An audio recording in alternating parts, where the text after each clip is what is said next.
everyone.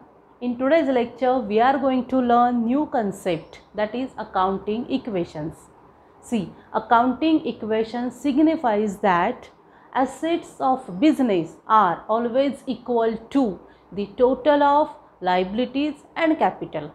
म्हणजेच business मध्ये जे लायबिलिटीज आणि कॅपिटलची ॲडिशन असते, म्हणजे त्या दोघांची मिळून जी व्हॅल्यू असते तेवढीच व्हॅल्यू ॲसेट्सची असली पाहिजे. Okay, so equation is given assets equal to liabilities plus capital. म्हणजेच जेवढी आपली प्रॉपर्टी असेल त्यालाच इक्वल, म्हणजे त्याच्याशीच रिलेटेड सेम व्हॅल्यू कसली असली पाहिजे, लायबिलिटीज म्हणजे आपलं जे कर्ज आहे त्याची, आणि कॅपिटल म्हणजे आपण जी इनिशियल किंवा टोटल अमाऊंट इन्व्हेस्ट केलेली आहे बिझनेसमध्ये त्याची असली पाहिजे. तर आपल्याला त्याच बेसवरती किंवा या इक्वेशनच्याच बेसवरती पुढचे सगळे ट्रान्झॅक्शन्स सॉल्व करायचे आहेत. खूपच इझी कन्सेप्ट आहे, पण नीट लक्ष दिलं तरच. Okay, so will start. First example or first transaction is given. Ram commenced business with cash ₹80,000.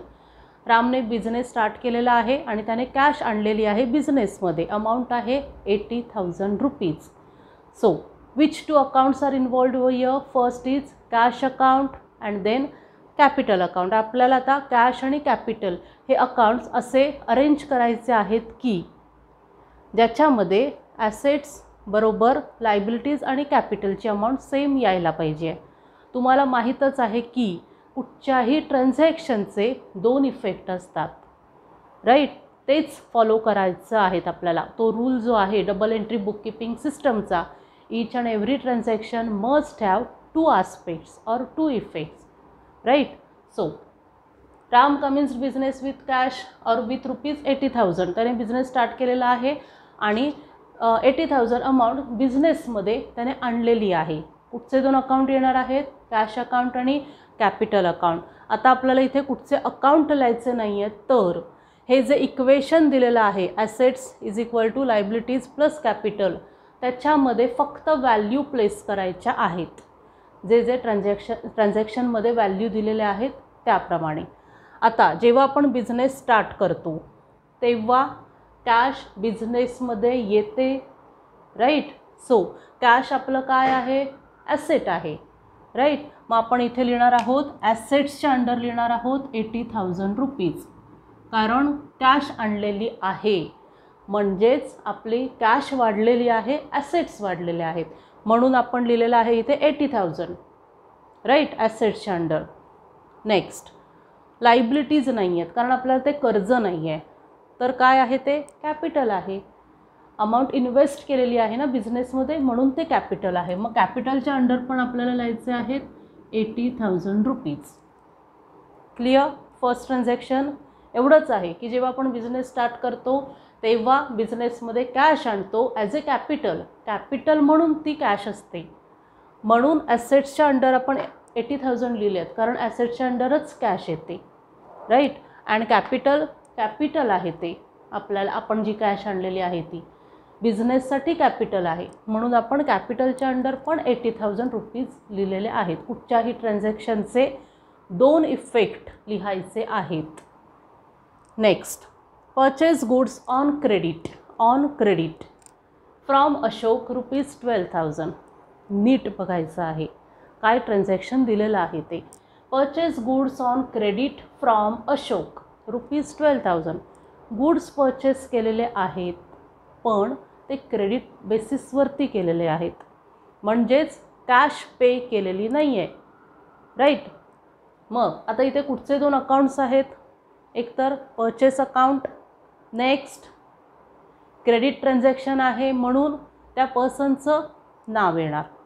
मग आपल्याला इथे आता अकाउंट्स लिहायचे नाही आहेत, आपल्याला काय करायचं आहे? व्हॅल्यूज प्लेस करायच्या आहेत त्या इक्वेशनमध्ये, राईट? आता इथे बघा, गुड्स परचेस केलेले आहेत म्हणजे आपले बिझनेसमध्ये गुड्स आलेले आहेत, गुड्स आपण परचेस केलेत, खरेदी केलेले आहेत, म्हणजेच बिझनेसमध्ये गुड्स आलेले आहेत. मग गुड्स काहीही असू शकतात. बिझनेस रिलेटेड जे थिंग्स असतात, म्हणजे ज्याच्यामध्ये बिझनेस डील करत असतो त्या वस्तूंना गुड्स म्हणतात, आपण आधी बघितलेलं आहे. मग जेव्हा बिझनेसमध्ये गुड्स येतात तेव्हा आपले ॲसेट्स वाढतात, राईट. म्हणजे समजा मी काहीतरी एखादा माझा गारमेंटचा बिझनेस आहे आणि मी गारमेंट परचेस केलेले आहेत, इथे गुड्सच्या ऐवजी सपोज गारमेंट परचेस केलेले आहेत, तर माझं स्टॉक वाढणार आहे, करेक्ट. ऑलरेडी जे माझ्याकडे गारमेंट्स पडून आहेत त्याच्यामध्ये आणखीन वाढ होणार आहे, म्हणजेच माझ्या आधीच्या स्टॉकमध्ये वाढ झालेली आहे. मग आता इथे हे जे गुड्स परचेस केलेले आहेत ते स्टॉक म्हणून आपण कन्सिडर करणार आहोत, म्हणजेच आपले ॲसेट्स वाढणार आहेत आपल्या बिझनेसचे. मग जेव्हा आपले ॲसेट्स वाढतात तेव्हा आपण ॲसेट्सच्या अंडर ते मेन्शन करायचे आहेत. किती थाउजंडचे गुड्स आहेत? 12,000चे. मग आपण इथे लिहिणार आहोत 12,000 रुपीज. क्लिअर? कारण आपले गुड्स आहेत ते आपल्यासाठी ॲसेट्स आहेत, बिझनेससाठी स्टॉक आहे तो आपला, म्हणून आपण त्या ॲसेट्सच्या खाली 12,000 रुपीज लिहिलेले आहेत. सेकंड इफेक्ट बघा, इथे ऑन क्रेडिट आहे, क्रेडिट बेसिसवरती आपण ट्रान्झॅक्शन केलेलं आहे. आता तुम्ही सांगायचं आहे मला की राम नाही, इथे कोण आहे? अशोक रिसिव्हर आहे की गिव्हर आहे? अशोकने आपल्याला गुड्स दिलेले आहेत, कारण आपण त्याच्याकडून गुड्स परचेस केलेले आहेत, म्हणजे तो गिव्हर आहे, राईट. म्हणजेच तो आपला क्रेडिटर आहे, कारण आपल्याला हे 12,000 त्याला इन फ्युचर पे करायचे आहेत. Clear? Ashok is a creditor in this transaction. Creditor का आहे? आपण क्लिअर केलेलं होतं डेटर आणि क्रेडिटरमधला डिफरन्स. क्रेडिटर म्हणजे ज्याला आपल्याला पैसे द्यायचे आहेत, राईट, त्याला म्हणतात क्रेडिटर. मग इथे अशोककडून आपण गुड्स परचेस केले पण त्याचे पैसे दिलेले नाही आहेत, म्हणून अशोक क्रेडिटर आहे. मग सगळे क्रेडिटर्स कशाच्या अंडर येतात? लायबिलिटीच्या अंडर. आपण मॉडर्न ॲप्रोचमध्ये बघितलेलं होतं क्लासिफिकेशन ऑफ अकाउंट्समध्ये, राईट. मग जो अशोक आहे तो आपला क्रेडिटर आहे, म्हणून तो कशामध्ये एंटर करायचा आहे? लायबिलिटीजमध्ये. Okay, liabilities. आपली लायबिलिटी वाढली ना, आपलं कर्ज वाढलं, 12,000 रुपये त्याला आपल्याला द्यायचे आहेत इन फ्युचर. आपण असेच क्रेडिटवरतीच गुड्स त्याच्याकडून खरेदी केलेले आहेत पैसे न देता, म्हणजे आपलं कर्ज आहे, 12,000 आपल्याला त्याला द्यायचे आहे, तो क्रेडिटर आहे आपला, म्हणून आपण लायबिलिटीच्या अंडर 12,000 लिहिलेले आहेत. क्लिअर? आता आपण इथे हे जे सेकंड इक्वेशन आहे, जसे जसे इक्वेशन्स होत जातील तशी तशी टोटल करायची आहे, म्हणजे नेक्स्ट क्लिअर होईल आपल्याला. ओके, आता 80,000 ऑलरेडी आपण कॅश आणलेली होती बिझनेसमध्ये कॅपिटल म्हणून, म्हणजे आपल्याकडे कॅश आहे 80,000. त्याच्यामध्ये आपण काय केलेलं आहे? 12,000चे आणखीन गुड्स आणलेले आहेत, म्हणजे आता आपले टोटल ॲसेट्स कितीचे झालेले आहेत? 92,000चे. नेक्स्ट लायबिलिटीज म्हणजे हे क्रेडिटर्स आहेत, कारण रामकडून जे आपण गुड्स परचेस केलेले आहेत त्याची अमाऊंट त्याला दिलेली नाही आहे, जी इन फ्युचर द्यायची आहे. तो क्रेडिटर आहे, म्हणून तो लायबिलिटीजमध्ये आपण लिहिलेलं आहे. So we have to write here 12,000. इकडे किती लिहायचे आहेत? 80,000 आहेत तसेच. 80,000 कॅपिटल आपण इंट्रोड्यूस केलेलं होतं ते 80,000 आहे ते, आणि ते आहे तसेच इथे लिहायचे आहेत. क्लिअर इथपर्यंत? Next, sold goods to Anil worth ₹10,000. अनिलला आपण गुड्स सेल केलेले आहेत. ओके, आता इथे पण त्यांनी दिलेलं नाही आहे की कॅश आपण रिसीव केलेली आहे की नाही. Clear? So we have to assume that we sold goods to Anil on credit basis. आपण क्रेडिटवरतीच त्याला गुड्स दिलेले आहेत असं अज्युम करायचं आहे, कन्सिडर करायचं आहे, किंवा कारण इथे कॅश रिसिव्ड म्हणून वर्ड्स दिलेले नाही आहेत. सो पुढचे दोन अकाउंट्स आहेत इथे, अनिल अकाउंट आणि गुड्स अकाउंट. गुड्स म्हणजेच सेल अकाउंट. जेव्हा आपण गुड्स सेल करतो म्हणजेच आपल्या बिझनेसमधून गुड्स जातात. गुड्स म्हणजे स्टॉक आहे आपला, जो आपल्याकडे कुठचे वस्तू आहेत त्याचा स्टॉक आहे, ते आपला कमी झालेला आहे जेव्हा आपण सेल करतो तेव्हा. इनडायरेक्टली आपले ॲसेट्स कमी झालेले आहेत, राईट. जेव्हा आपण गुड्स विकतो, सेल करतो, तेव्हा आपले ॲसेट्स कमी होतात, म्हणून आपण ॲसेट्समध्ये लिहायचं आहे -10,000. का? कारण आपण गुड्स सेल केलेले आहेत, म्हणजे ॲसेट्स आपले कमी झालेले आहेत, म्हणून आपण -10,000 लिहिलेलं आहे. नेक्स्ट इफेक्ट काय येणार? आपण अनिलला सेल केलेत, अनिलने पैसे दिलेले आहेत का? नाही, कारण तसं मेन्शन केलेलं नाही आहे की कॅश रिसिव्ड म्हणून. आता अनिलने रिसीव केलेत म्हणजे तो रिसिवर आहे, म्हणजेच तो डेटर आहे, कारण त्याने क्रेडिट ट्रान्झॅक्शन केलेलं आहे आपल्याकडून गुड्स, म्हणजे आपल्या बिझनेसमधून गुड्स घेऊन गेला आहे पण त्याचे पैसे दिलेले नाही आहेत, म्हणजेच तो आपल्यासाठी डेटर आहे. इन फ्युचर त्याच्याकडून पैसे येणं बाकी आहे, म्हणून अनिल डेटर आहे. मग सगळे डेटर्स कशाच्या अंडर येतात? ॲसेट्सच्या अंडर. म्हणजेच आता आपले डेटर्स वाढलेत, राईट, म्हणजे आपल्याला इन फ्युचर काही पैसे मिळणार आहेत डेटर्स.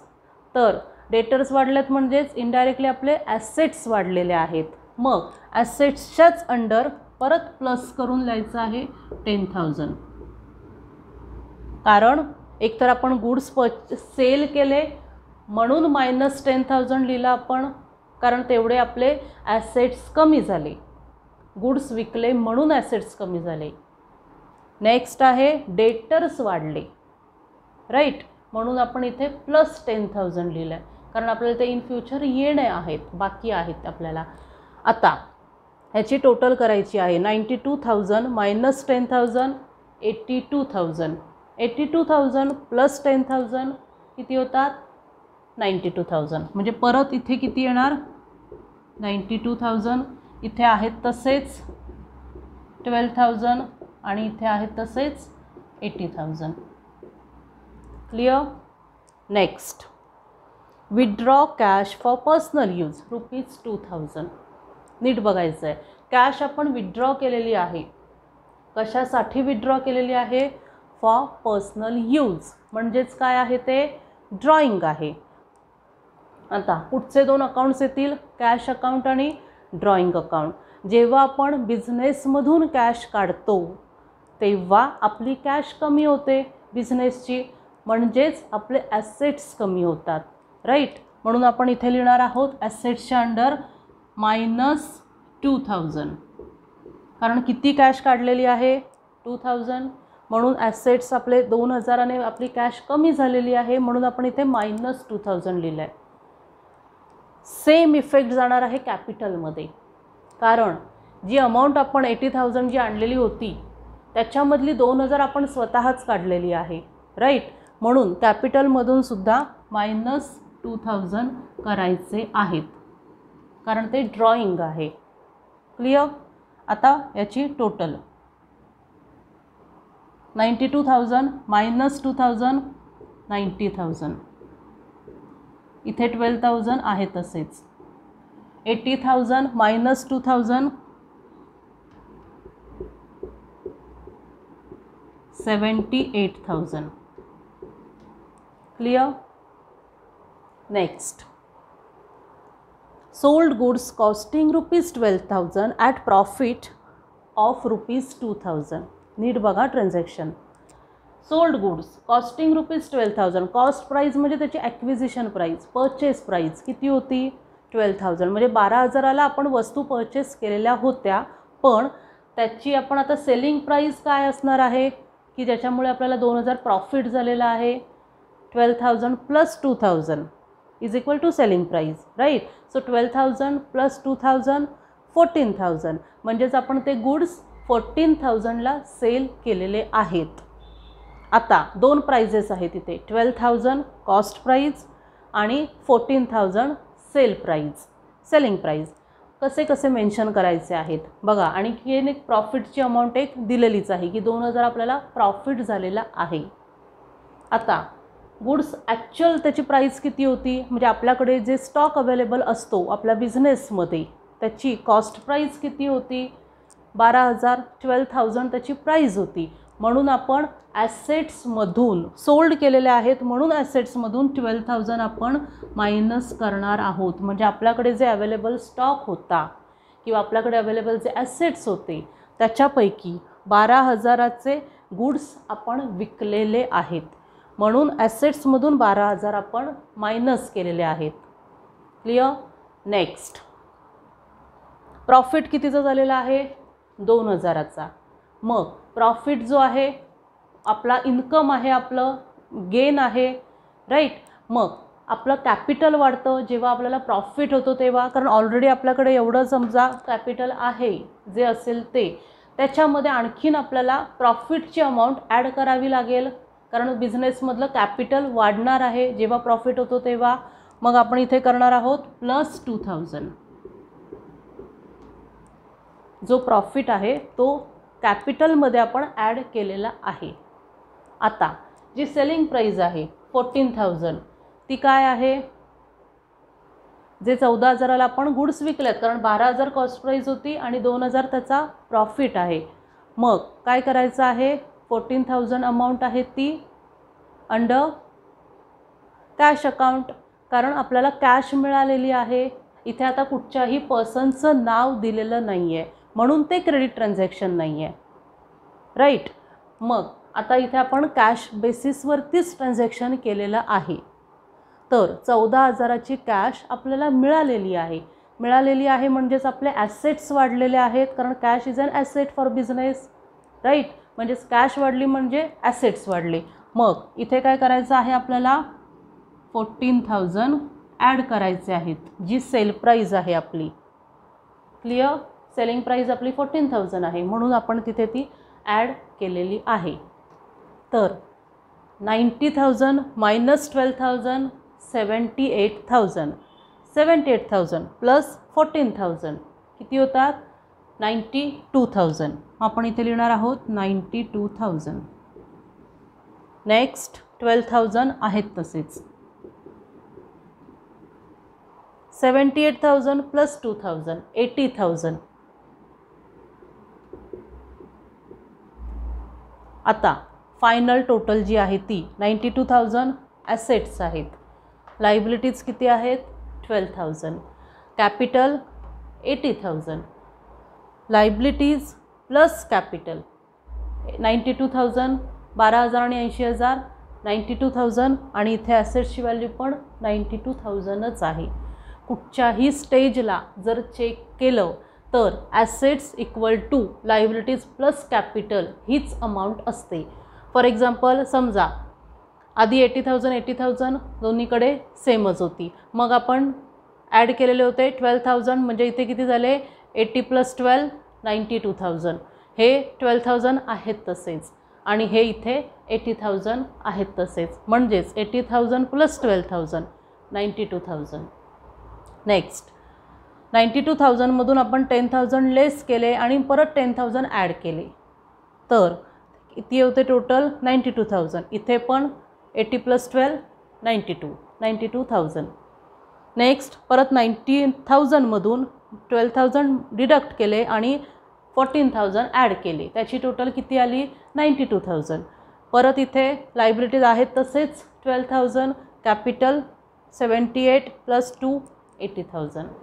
ओके, म्हणजेच आपले इक्वेशन्स परफेक्ट आहेत. दोन्ही इफेक्ट्स आपण परफेक्टली रेकॉर्ड केलेले आहेत. खूपच इझी आहे जर आधीचे सगळे कन्सेप्ट क्लिअर असतील तर.